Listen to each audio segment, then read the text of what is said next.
We're so lucky. We are so lucky to have Emily joining us tonight. Those of you who may have heard her at IC, you are in for another treat, a little bit different tonight. Emily is a connector on a mission to empower women to live healthier, happier, and more motivated lives. She herself went through a dramatic transition in college, combating negative self-talk by integrating regular movement and healthier eating practices into her regular routine.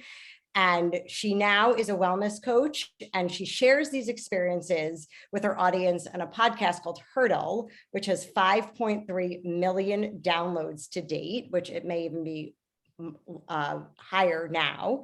And she's featured in Health, Shape, Runner's World, and she really aims to empower her audience to feel less alone in their own wellness journey. Tonight, she's really going to be focusing on managing stress for both ourselves, our teens, how we can better listen to our bodies, and how we can help our teens listen to their bodies and to help them nourish themselves in a way that they can be their best selves. And so, Emily, we're going to start right off the bat with questions. You can give us some, background. Just like Rebecca said, we'll leave some time at the end for questions. We have also compiled questions that people for. So let's jump right in. Can you tell us a little bit about your work with Hurdle as a coach and what got you started on your wellness journey? Well, hi, everyone. Thanks so much for having me. If at any point I seem to disappear for one reason or another, throw some smoke signals into the chat. Let me know what's going on. Otherwise, I'll just be here sitting talking to myself. But thank you so much for that introduction, Jennifer. My name, as she said, is Emily Abadi. I am zooming in and talking to you all from Brooklyn, New York. I am a proud alumni of the Connecticut Valley region, where I was the NASIA of the region, and also before that of RAM BBG. And was so elated at the opportunity not only to get back involved with BBYO, but then go speak at IC and now be here with all of you. So thank you so much for your time. And for us to be here to have this really special conversation means a lot to me. A little bit about my journey. The craziest part, I think, in relevance to this is I mentioned just now being Nisia of CVR. But when I look back at that time and reflect on that time in my life, what should have been one that was full of so much joy, I don't have a lot of recollection of it.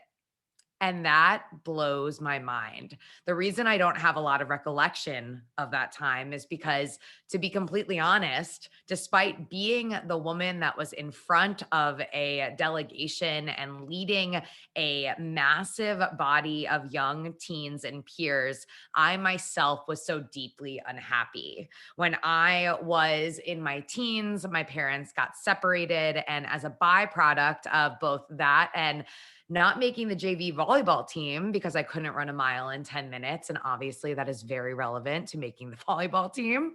I was completely dissuaded from activity, found BBYO, which was great, but also gained a ton of weight. And in that process of gaining weight, of not moving my body, I developed a lot of really negative self-talk. And it wasn't until my freshman year of college at UConn, shout out to the Huskies, that I came head to head with what was going on in my mind and confronted the fact that I needed to make a big change and invest in myself. I was studying for a final one day, spring semester, when I saw a scale under my bed that had been collecting dust, probably hadn't been touched since move-in day, and thought the best way to procrastinate studying was getting on the scale. And that night, after I tiptoed on the scale and waited for that number to populate, I confronted the reality, which was me being not only by, clinical standards, overweight at the time, but more importantly, just so beside myself and unhappy in my own body and uncomfortable in my own body. And so in that moment, I did something that was so counterintuitive to me.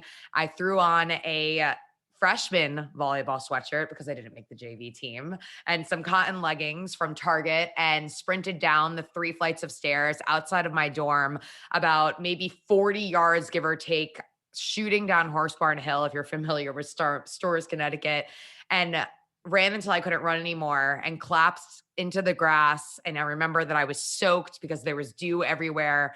And I just looked up at the sky and I was like, I'm going to make a change. I can't live like this anymore. And so that change was twofold. The first part of that was learning how to eat better and developing a better relationship with food. And my family going through so many emotions of my upbringing, everything we did, whether we were happy or we were miserable, involved food. And so learning to reframe my relationship with food and actually address the underlying emotional issues that I needed to work through to be able to heal that relationship with food. And then the second part, which I'm sure we'll get into in a little bit, is learning to love running. I again had such a bad relationship with running because I was made to feel like I could never be good at it. And so my relationship with running developed over a summer when I was working at the programming director at Camp Laurelwood in Madison, Connecticut, where I was a camper and then became a counselor and then became the programming director for a total of 15 years. And I decided that I would run every single day without fail for the entire summer on my quest to make movement a regular habit and continue on my positive journey.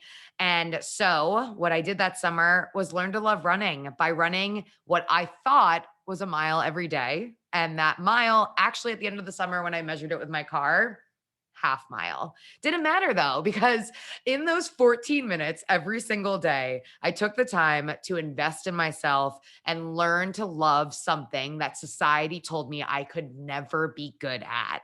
Fast forward, I mean, God, 14, 15, 16 years now, I am a health and fitness guru of sorts. I mean, I'm a wellness coach. Like I said, living in Brooklyn, I've run 10 full marathons, including a way too many half marathons to count, including last week's New York City half. I have this wellness focused podcast as a byproduct of a career in journalism. I studied journalism and political science at UConn.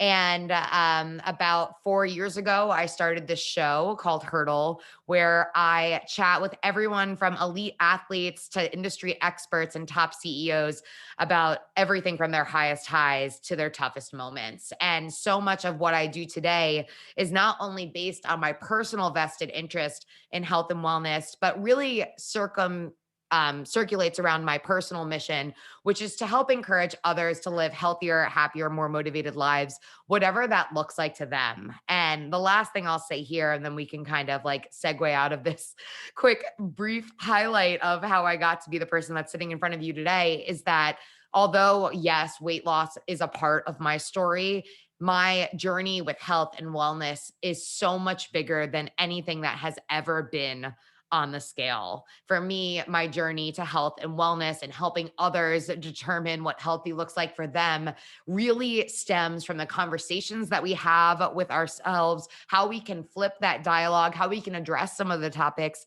that we will be speaking about here this evening, including anxiety and, so many other aspects of wellness, because your overall wellness is bigger than just how you move your body or how you speak to yourself or how you nourish yourself or talking about money openly or so many other things. So it's a really holistic picture. And that is something that I have tasked myself with helping my audience, and maybe tonight, some of you, really come to paint a full picture of.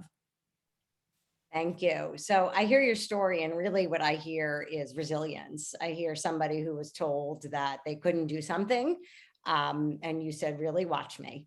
And it may have taken you to get rock bottom to get there, but really what it's about is resilience. And so I wonder if you can talk specifically about how we can help our teens increase their resilience. We live in such in such difficult times right now. And so, so much, what studies show and what we're reading now is that really the key to success is resiliency. And so can you talk a little bit about how we can help our teens increase their resiliency, and how, you think that's changed over the past few years in the pandemic?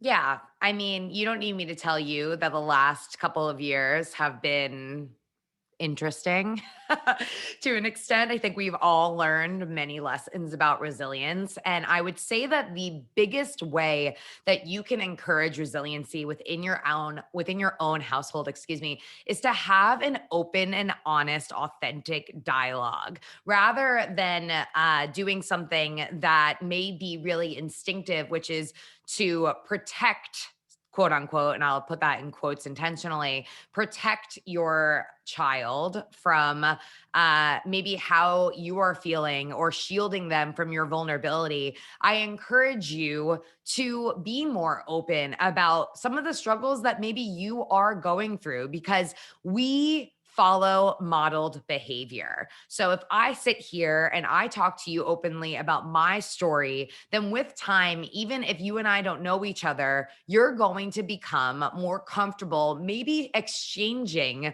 that level of vulnerability with others. Now, obviously, that's not something that just gets easy or simplistic overnight. But again, being open about the things that you're going through, making it okay to have these conversations is step one. Now, when it comes to further conversations about resilience in the home, sometimes it is as simple as setting the framework to make these conversations easier, right? So, if you are the kind of family who does congregate for dinner, maybe setting parameters around your dinner environment that would make that a more inviting time to have these open and honest conversations, whether that's a tech free moment. I'm sure that's something that many of you have had to implement in your homes, especially over the last couple of years. Or perhaps that's like having different themes on different nights that you talk about different topics. So maybe on Tuesday, just like you might have a Taco Tuesday, Tuesday is the night that you guys set aside time to talk about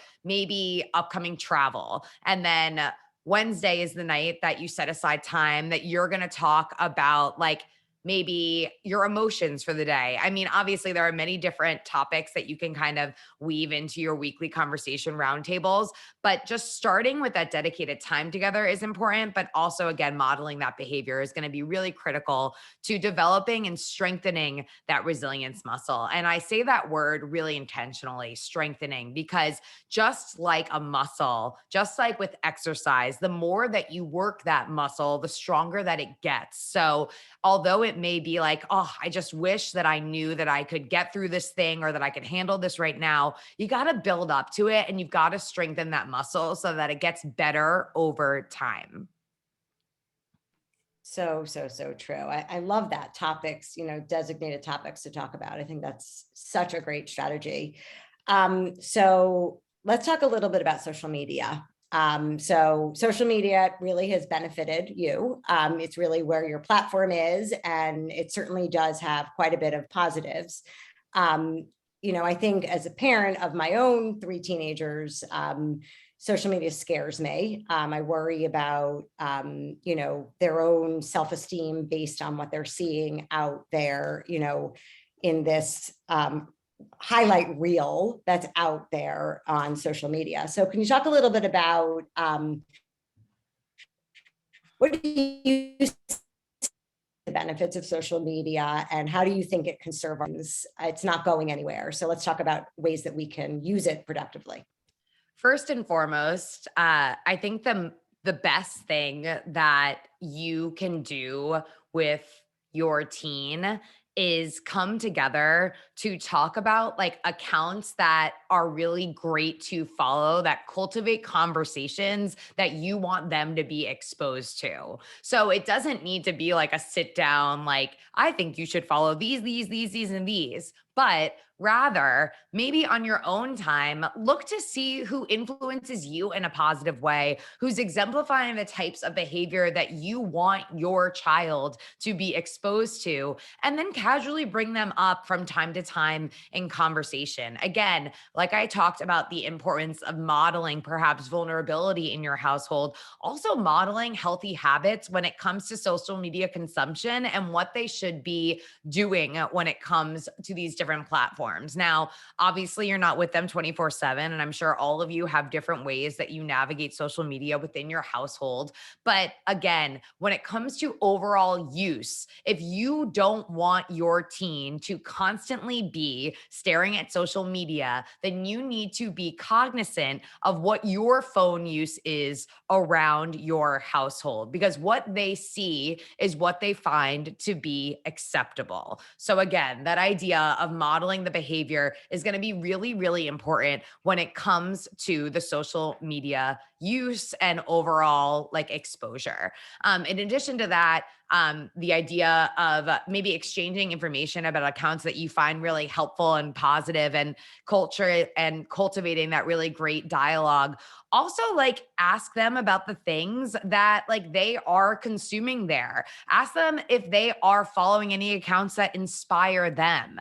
Ask them, maybe who their favorite follows are. And it might not be, the same account that you're suggesting that they go follow, but that's your opportunity to then gain a better understanding of maybe what they're absorbing that you weren't, privy to before. The great thing about social media is that on all of these platforms, if you follow your child, then you'll be able to see who they are following.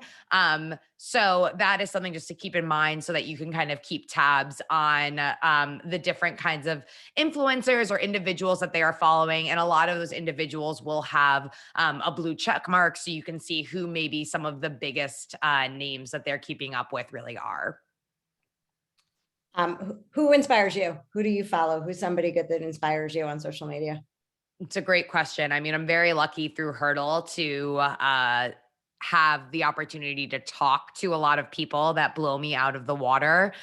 Just yesterday, I chatted with this ultra marathoner. Her name is Sally McRae, and her Instagram is called The Yellow Runner.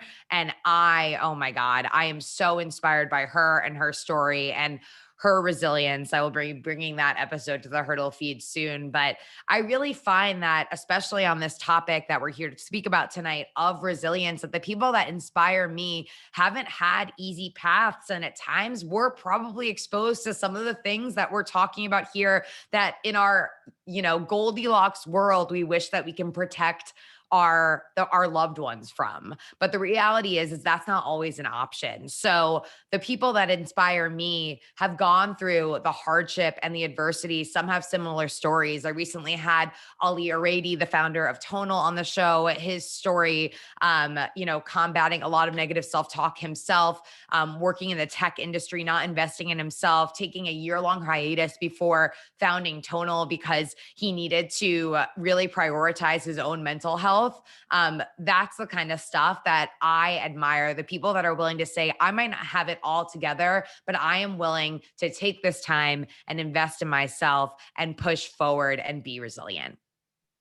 It's so important. I feel like we talk about normalizing mental health, but what we really don't ever talk about is normalizing the path to get there. That, the journey, is not always that straight line. And I think that Right. that's what drew me to you, is that your vulnerability to talk about that it has not been a straight and narrow path, and that it is because of that you are where you are. So let's switch a little and talk about moving our bodies. So our minds, our bodies are very connected. And so can we talk a little bit about how physical and mental health best support well-being? And if you can also touch on, how do you deal with a teen or your own self that may not be athletic, that may feel disappointed when they are doing the physical activities? How can that, help in mental health as opposed to really just spiraling more out? Totally. So I like to think of like all the different aspects of health that I mentioned earlier, mental, physical being two of the primary ones here, as buckets. And think of all of these buckets are on your counter, and there are small holes in every bucket. And every day you have the opportunity to put water in them so that they don't completely deplete.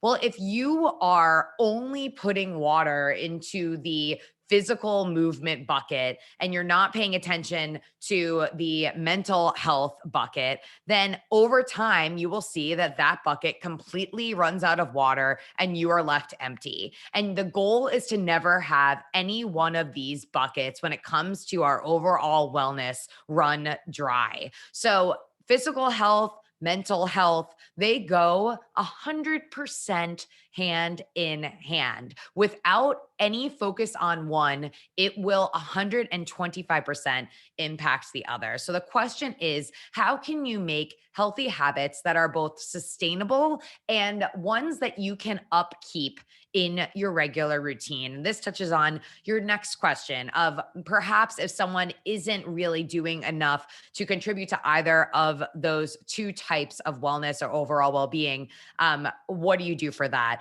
And that really comes to establishing habits that are smart for you. Now, I'm sure that you've all heard the acronym SMART before: specific, measurable, attainable, relevant, and time bound. When you are thinking about your overall wellness habits, you want to make sure that they are smart for you. So let's use an example. Drinking water. This is a very large water jug. If you are someone who wants to drink more water in your life, and you say one day out of nowhere, everyone goes to pick up their water right now on the screen, that you are going to start drinking 8 glasses of water a day. Well, if you were someone that wasn't drinking water before and you set a goal to start drinking 8 glasses of water a day, I hate to be the bearer of bad news, but it's not going to work out for you. So, how can you set a goal that is smart for you? If you're someone who drinks nothing to start with, then maybe your goal is, I'm going to drink 2 glasses of water a day. It's specific. You have a time restriction on it. It's measurable in the 2 glasses. It is attainable for someone who's starting at 0 for sure. And it's also relevant for you because you know where you are and you are meeting yourself where you're at. And of course, that T, it is time bound. So setting habit goals for yourself that are smart and make sense for what you are doing, because you are living your life. You're not living the life of the person that you're scrolling and seeing on Instagram. So with that said, it is really good place to start by, again, meeting yourself where you're at and trying to make these regular things in your life. Taking that example with the water bottle, if maybe you're a little frustrated about a lack of overall movement, right? And you want to integrate more movement into your routine, 2 big suggestions. The first thing is, again, going back to that modeling of behavior. So, are you regularly moving? And it doesn't need to be, and I'll bring this back to the social media highlight reel, you don't need to be doing what everybody else is doing on Instagram. So, it's great and like admirable. There's a Peloton bike to my right. You don't see it right now, but like if your neighbor is a Peloton fiend and they're on that bike every day and you see them posting, like that's great for them. But if that's not going to bring you the same amount of joy and you're not exercising at all right now, then setting a goal for yourself to buy and get on a Peloton bike every single morning isn't going to be realistic. Let's bring it even down like a little bit more granular. If you want to be someone who enjoys running, but you don't run at all right now, maybe it starts with a run walk. Maybe it's a 5-minute walk and a 30-second jog. The summer that I started running, and I told you I ran, and I'll use that loosely, every day for 14 minutes, that run walk can change your life. It starts small. And once you understand that every small win adds up to something greater and a bunch of small wins can make a really big win, that's when you have the potential to really make some positive changes for yourself. And the last thing I'll say here when it comes to the adoption of healthy habits is really don't judge your beginnings too harshly. At every given moment, everyone somewhere is a beginner at something. So remember that for you is an opportunity. And if you are willing to put yourself out there and get vulnerable and just start, then really, really amazing things can happen down the line. But to really bring it back full circle, I'm talking about establishing healthy habits. That really does range from these physical examples that I gave to the mental side as well. Something as simple as doing a 30-second to a minute meditation once a day. That's 1 minute of your day. It might feel really overwhelming at first, just that minute. But again, every small hurdle that you conquer can help you get on your way to an even bigger goal and making really big changes in your overall wellness snapshot. Absolutely. So what do we sacrifice when we don't prioritize our mental health, and how does it impact those that are around us? Yeah, I mean, mental health is everything, right? Mental health is literally the thread that ties every single thing that we do throughout our lives together. So when we don't take the time to prioritize our own mental health, then not only are you going to feel off, but then you can't show up for the people that you care about. And as, a self-proclaimed giver, I understand what it feels like to want to make sure that everyone around me is 100% fine. But excuse me, I won't be able to do that if I feel like my cup is depleted. So, yes, at times I can totally relate to this. Sometimes self-care or doing things that like are just for you can feel a little bit selfish, but that isn't selfish at all when you think about how that can in turn benefit your loved ones, and especially here we're talking about your kids. So, taking care of your mental health is of the utmost priority here, and making sure that whatever it is, again, unique to you, that you feel like is right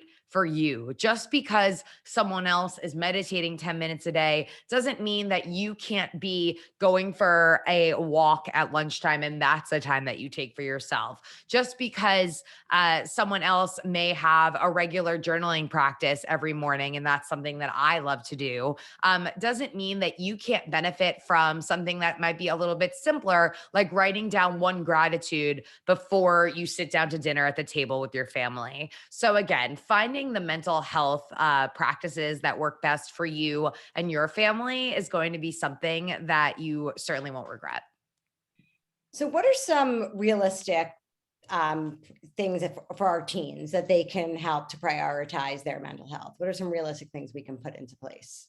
Yeah, again, I really do want to start by reiterating the importance of open dialogue and vulnerability. And I know how hard it is. I understand that these are not conversations that both they feel comfortable with and maybe you don't feel comfortable with. And it will take you time to be able to have them. But by setting that example, having honest conversations, that's really important. And then integrating maybe more opportunities for them to feel, which might sound a little bit silly, right? Like you think like, oh, they feel all the time. I hear their emotions all of the time.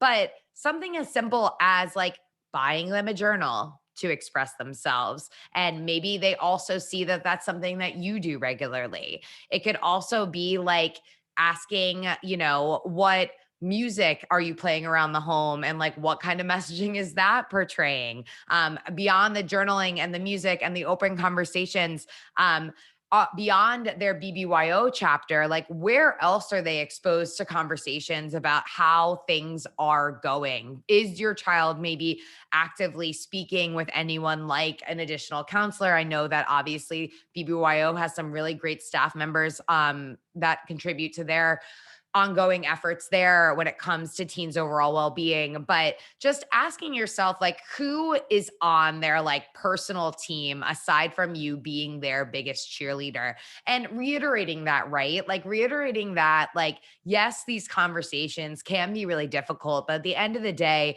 you really just want what's best for them. You are there to cheer them on. And so when it comes to supporting them in their mental health, to create that open dialogue is going to be really important. And then on that note as well, like the thing that is so important when I look back on my time as a teenager was that I felt like at times I was doing something wrong by expressing myself within my home. I felt like I was the person that needed to hold it together. Like I was the one, as we're seeing a lot of kids these days, like they just want to be status quo, cool as a cucumber. So coming back to that idea, I'm not only saying it's okay to talk, but then modeling the behavior that you want them to exemplify with you will be really helpful in the long run. Great. So I have one more follow-up question to that, and then I'm going to go to some audience questions. So if you have any questions, you'll see questions for Emily, please put those questions there and we are collating them to ask Emily. So Emily, can you just talk a little bit about some warning signs, the things to determine when our teens or even our spouses may need additional mental health support? And what are some warning signs we may want to look for? There are two things that I think are really important. The first thing that's really, really important is when the dialogue just completely stops. When you feel as though perhaps you said either your teen or maybe your spouse are intentionally avoiding any conversation, especially when it comes to a quick and rapid shift in behavior. Now, it could be understandable in these rapid and quick shifts in behavior that they may not want to just talk about it if they're trying to just avoid the conversation altogether. That's a pretty clear indicator that something's up. But again, trying to set the platform or the stage, excuse me, to open up that conversation, it might take a few times of like, quote unquote, trying to light the match. But if you keep coming there with grace and openness instead of maybe with some anger, which can be easy to feel in those moments, that will be really, really integral. And then the other warning sign I would say is perhaps like a desire to express themselves, but not really knowing how to articulate it, especially, in teenagers we're not completely formed yet when we're 16, 17, 18 years old. And so when someone is saying something like, I feel like my thoughts are too big for my head, that is one of the sentences that so many of the clinical psychologists that I have spoken with on the show refer to as an indicator for someone who is young, who doesn't know how to identify their anxiety or perhaps their depressive symptoms. Saying things like, these thoughts just feel like they're too much for me, too big for my head. I can't articulate what's happening.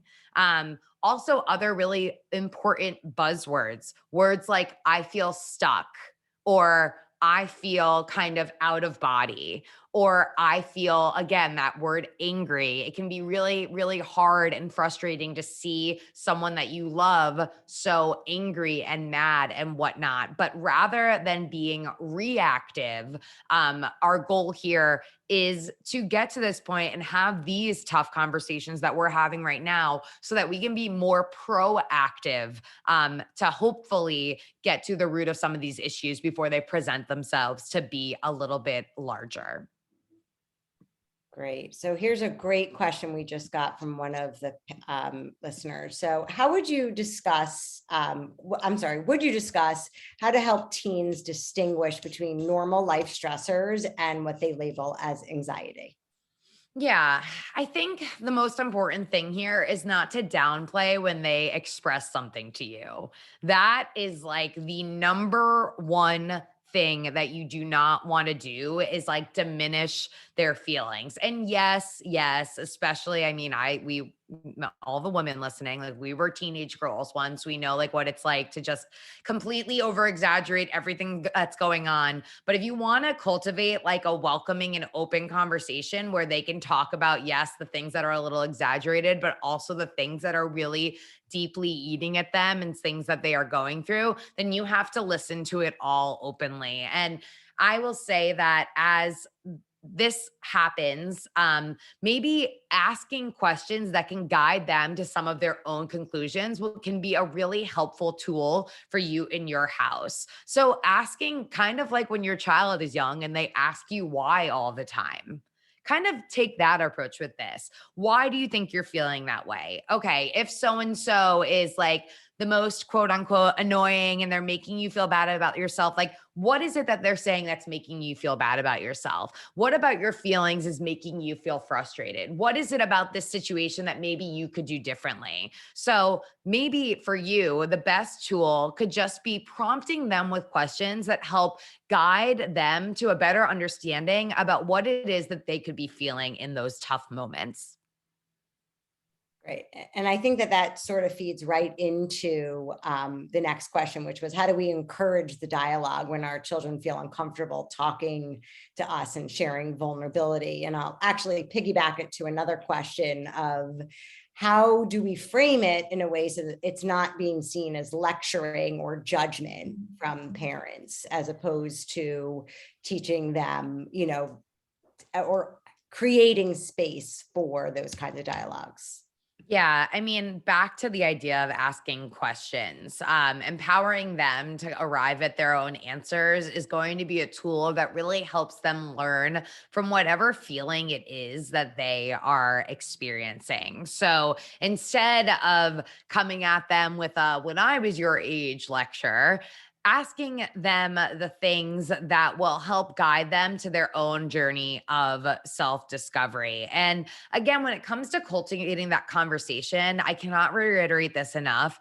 It is so important that you yourself are fully present in this conversation. So, just like you probably don't want your loved one when you're out to dinner or sitting down at your family dinner table to be sitting there on their cell phone while you're having a conversation, you model the behavior that you're hoping to get back from your loved one in that moment to you. So be fully present, look at them, have engaged conversation, and really make it known that you are there, you care about them and their well being. And that is why you are there in that present moment.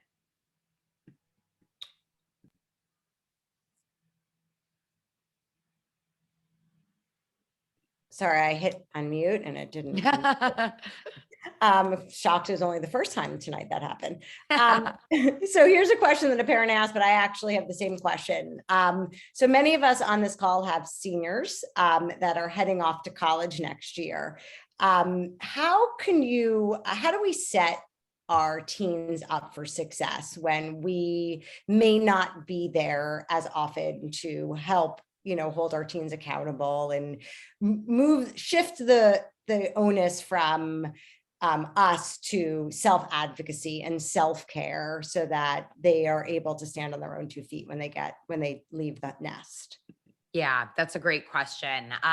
Just like one of my biggest pieces of advice for establishing healthy habits is creating these like calendar reminders for yourself, not necessarily like a Google Calendar reminder, but more so prioritizing the things that are important to you about your self care and maybe including your physical movement as if it were a work meeting, right? So if you want to make sure that you are getting in 30 minutes of a walk and you know that you're going to need 10 minutes on either side to get ready and then to wind down, then that means that you need to mentally book into your calendar a total of 50 minutes to make that thing happen.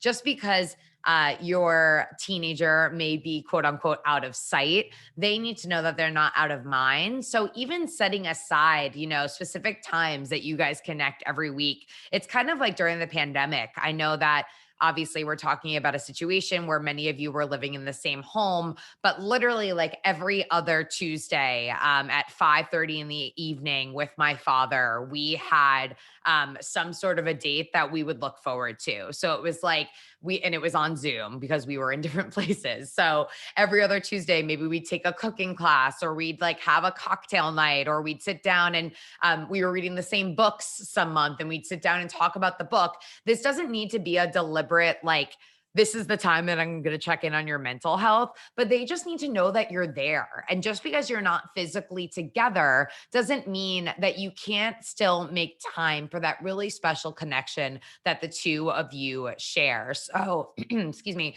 So setting aside a calendar time, that becomes like second nature for you during your week where you get to touch base is going to be really, really helpful for everybody's well-being, not just theirs, but I'm sure yours as well. And then really whatever you can do to support these better for them habits, even being where you are, is going to be really helpful. So asking or like being informed about what access they have on campus to overall things that could be good for their well-being, whether that is a student rec center, perhaps the mental health services that are on campus, what student organizations they might be getting involved in, and checking in with them to ask regularly, like, what is it that you're doing outside of outside of studying, and cultivating a healthy dialogue to be getting involved in, good for them extracurriculars that are a little bit bigger, obviously, than their studies. Yes, they're going to college to get an education, but as all of us can agree, I am sure it is so much bigger than just the studying. It is about that real experience that you get in that atmosphere. So, encouraging them to do some of the things that really are going to contribute to their overall mental and emotional well-being is going to be really, really helpful and really, really important. Great question just came in. How do we build buy-in with our teens around these ideas? Yeah. I mean, again, it's going to go back to that modeling of the behavior moment, right? Like the buy in for someone who may be a little resistant is going to go back to, yes, the modeling, but also starting small. If I remember back at UConn, I lived in a less than desirable dorm my freshman year that happened to be far away from a lot of my classes. But something that my mom and I did was I would give her a call exactly at the exact same time every week when I was walking up the big hill to go to my class. And that was like me moving my body, but also making a time to like connect with my mother during this moment. So the buy-in is you supporting whatever they let you know is an important practice for them. And also like being there for them to, again, I get it. Exaggeration is easy, especially as teenagers, but being someone that's there to listen to them vent and not coming at them and diminishing their feelings is going to be really, really critical for them to keep that open dialogue with you and continue to feel comfortable getting open with you about what's really going on. Absolutely. So let's talk a little bit about screen time. So how do we help our teens balance it? And as adults, how do we balance it? How do we set boundaries with both ourselves and our teens to make sure that that amount of time that they are spending, we know that it increases anxiety, depression, lack of sleep. We know all this, yet we all still reach for social media and incessantly scroll. How can we help our teens and ourselves balance screen time? I'm such a huge fan of the new like focus parameters that Apple has implemented on the iPhone. Now, granted, not everyone has an iPhone, but what it does, if you're unfamiliar, is that it really mutes all of your notifications so that you can like dedicate your energy and your time to the tasks that are at hand. I am an Apple Watch user and I love being an Apple Watch user because I can like quickly see a notification on my wrist. And that means that during my entire workday, I'm only picking up my phone intentionally if there's something I have to do on it. That means that I'm not picking up my phone to mindlessly scroll through social media because I've set that parameter for myself. But going back to these focus times, you can kind of set these parameters for yourself, right? So I know a big part of my overall emotional health and well-being is not really doing anything with my cell phone until after I get to what I call my athletic greens phase of the morning. So for me, I wake up, I'm a morning person, and I won't respond to any texts that came in overnight. I mean, like I will like look at the phone first thing to make sure there's no fire to put out, but no texts, nothing, no one gets any of my me time until I have done the things that fill up my cup and fill up my buckets, right? So that means journaling, meditation, moving my body, and then showering, eating something. And that's when I shake up my athletic greens and walk into the rest of my day. And that is when I am like, okay, it's my time now. Like I am here to give everybody else the parts of me that are ready to do this thing. So with that said, when it comes to screen time and that focus idea, what you can do is say like, okay, like I don't use my phone until 8, or I don't use my phone until 9, Or also similarly, bookending the day with less phone time is really shown to see the most benefits, right? With the least phone time, excuse me, or the least screen time. You mentioned the psychological impacts, but also exposure to blue light as we get closer to bed really can mess with the quality of your sleep. And the quality of your sleep is much more important, albeit both are important, but then the duration of your sleep. So we want to make sure that we're doing everything we can to maximize that sleep quality going into the evening, which means for me, my phone is back on DND, do not disturb or focus, starting at 8 p.m., which means that I'm very intentional about who I am speaking to after 8 p.m. Not everyone gets my bandwidth after that time because I have put this boundary into place. Now, the word boundary can be a really big key buzzword and a really hard thing to exercise, especially when it comes to that idea of not wanting to feel selfish, but understanding again that setting these smart boundaries around the things that are important to you, and in this case, your screen time,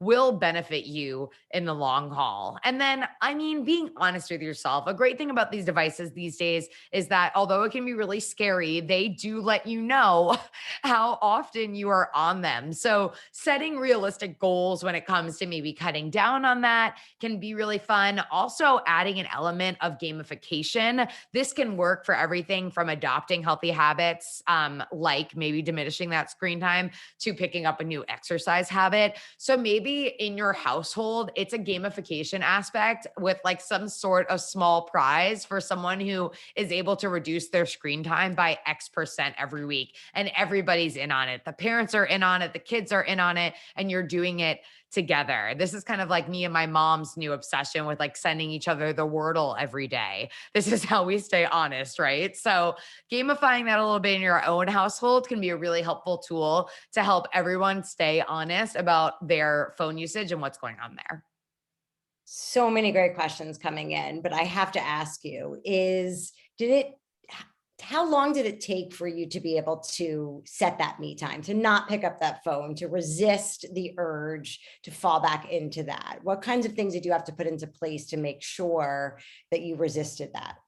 Yeah, I mean, it's certainly difficult, but you have to ask yourself if the practices that you are implementing during that time are really serving you and they feel purposeful for you. So, again, like I said before, if you go onto Instagram and you see that your neighbor's a Peloton addict, your other friend loves to run 18 marathons like every other day, like, and those things don't resonate with you, then those aren't habits that you're going to be able to upkeep on your own time. Wellness habits that you are able to stick with are ones that actually feel excitable for you and ones that inspire you. That's how you stay accountable and that's how you stay engaged. So for me, I have gone through so many different phases, for instance, of journaling. And now I'm in a groove with journaling in a certain style that works for me. But this isn't the style of journaling that always works for me. So being honest about how I feel about what I'm doing, modifying, and again, not judging that modification, and understanding that these practices are going to ebb and flow over time. So for me, I know how it feels and I know how I feel now that I've been doing this for a while to feel great after I literally go from Nespresso machine, make the bed, journal, 2-minute meditation, listen to a podcast while getting ready for the workout, do the workout, come back in. And that's sort of when I am ready to like face everybody else in the world. I also will say this honestly, right now, I am, not caring for a teenager. So I'm sure my life looks a lot different than a lot of you. But I do know that regardless of where you are in your personal journey, you do have the opportunity to set some of your own self-care practices and establish your own boundaries. So these habits, rounding back to your original question, certainly take time to implement, but you've got to stick with them because the best things in life, we're talking about resilience, are worth sticking it out for. So can you share with us a story, one of the biggest lessons you've learned from a podcast guest, or with one of the most interesting people or conversations you've had on your podcast? Yeah. I go back to this story a lot, but actually I was the fitness editor at Self Magazine before I was before I was freelancing and before I started Hurdle. And I may have shared this actually at IC. And I interviewed an actual hurdler. I also refer to my listeners as hurdlers, but I interviewed an actual hurdler named Dawn Harper Nelson. And Dawn Harper Nelson was competing in the Beijing Olympics when she famously tripped over one of the first two hurdles in her heat, disqualifying her from moving on. And she was beside herself. And after, as we all saw in the Summer Olympics, after every event, there's journalists everywhere, interviews are happening everywhere. And Dawn wanted to bolt. And so she ran the other way, literally, and hopped one fence and was about to hop the second fence when she realized that she had an opportunity.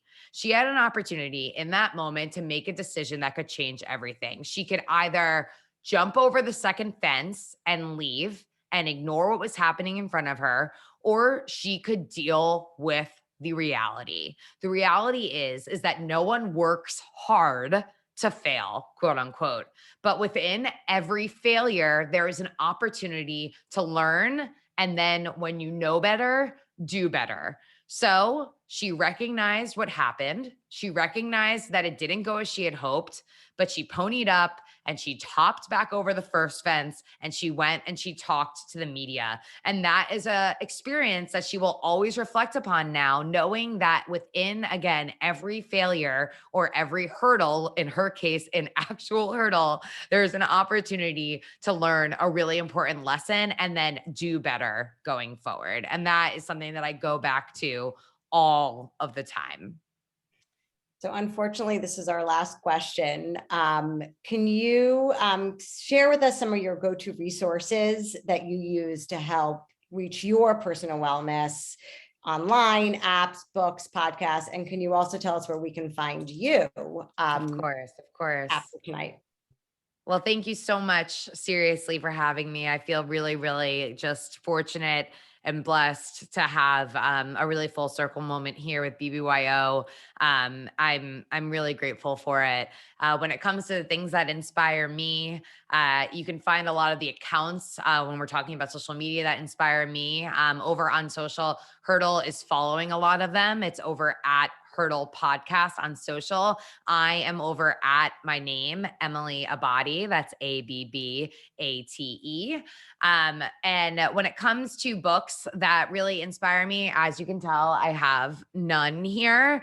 But I'm big on The Power of Habit is a really great book. Also, Grit by Angela Duckworth is one of my all-time favorite reads. I cannot recommend it enough. Like many, I am a Brene Brown stan. So a lot of her stuff really resonates with me, including her podcast. And of course, I would be remiss if I didn't say that I'm inspired by everyone I have the awesome opportunity to speak with over on Hurdle. The show comes out 3 times a week on Monday, Wednesday, and Friday. There's a little bit of something different for everyone. And the first time that you listen to that show, you too become a hurdler, and we would love to have you. There's also a quote unquote super secret Facebook group that's not so secret because I just told you all about it. So if you're interested in getting in on that and joining the hurdler community, again, we'd love to have you. The link to get into all of this stuff is in any of the episode show notes, and you can find Hurdle wherever you get your podcasts.